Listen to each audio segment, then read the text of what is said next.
어린 왕자. 어린 시절 나는 비행사가 되고 싶었습니다.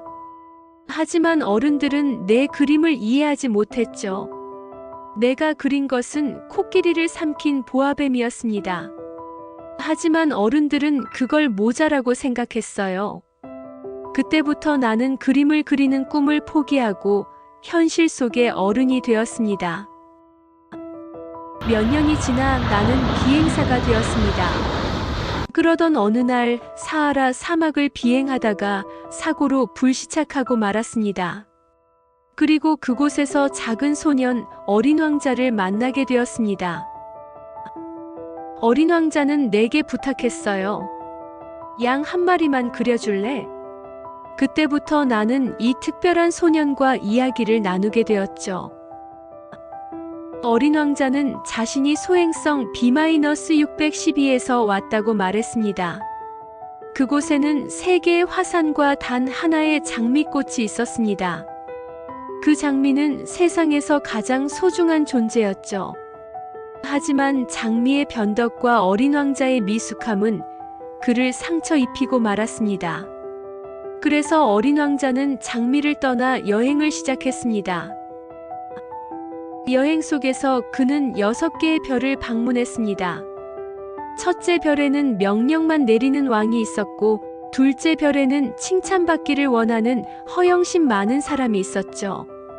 셋째 별에는 부끄러움을 잊기 위해 술을 마시는 술꾼이 있었고, 넷째 별에는 끝없이 별을 셈하며 소유욕을 불태우는 사업가가 있었습니다. 다섯째 별에는 하루가 1분인 곳에서 쉴 새 없이 가로등을 켜는 가로등지기가 있었죠. 여섯째 별에는 세상을 알지만 직접 나가본 적은 없는 지리학자가 있었습니다. 마침내 어린 왕자는 지구에 도착했습니다. 그곳에서 그는 여우를 만났죠. 여우는 이렇게 말했습니다. 너는 나를 길들여야 해. 그러면 나는 너에게 특별한 존재가 될 거야. 어린 왕자는 여우를 길들이며 진정한 관계의 의미를 배웁니다.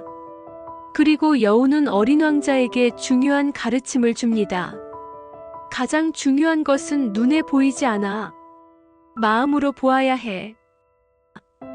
여우와의 만남을 통해 어린 왕자는 자신이 별에 두고 온 장미꽃의 소중함을 깨닫습니다. 내 장미는 세상에 하나뿐이야. 내가 물을 주고 바람막이를 해주고 이야기를 나눈 그 장미는 특별해. 하지만 어린 왕자는 지구에 머물 수 없었습니다. 그는 자신의 별로 돌아가야 했죠. 마지막으로 그는 나에게 이렇게 말합니다. 밤하늘을 올려다볼 때마다 웃는 별들을 기억해줘. 내가 그 속에서 너를 바라볼 테니까. 그리고 어린 왕자는 사막의 모래 언덕에서 조용히 사라졌습니다. 나는 구조되어 다시 일상으로 돌아왔지만 언제나 밤하늘을 올려다보며 별들 속에서 웃고 있는 어린 왕자를 떠올립니다. 그 별들은 이제 나에게 특별한 의미가 되었습니다. 어린 왕자는 우리에게 말합니다. 가장 중요한 것은 눈에 보이지 않는 것. 그것은 마음으로만 볼 수 있는 것들입니다. 사랑, 우정, 진실함. 이것들이 우리 삶에서 가장 소중한 보물임을 잊지 마세요.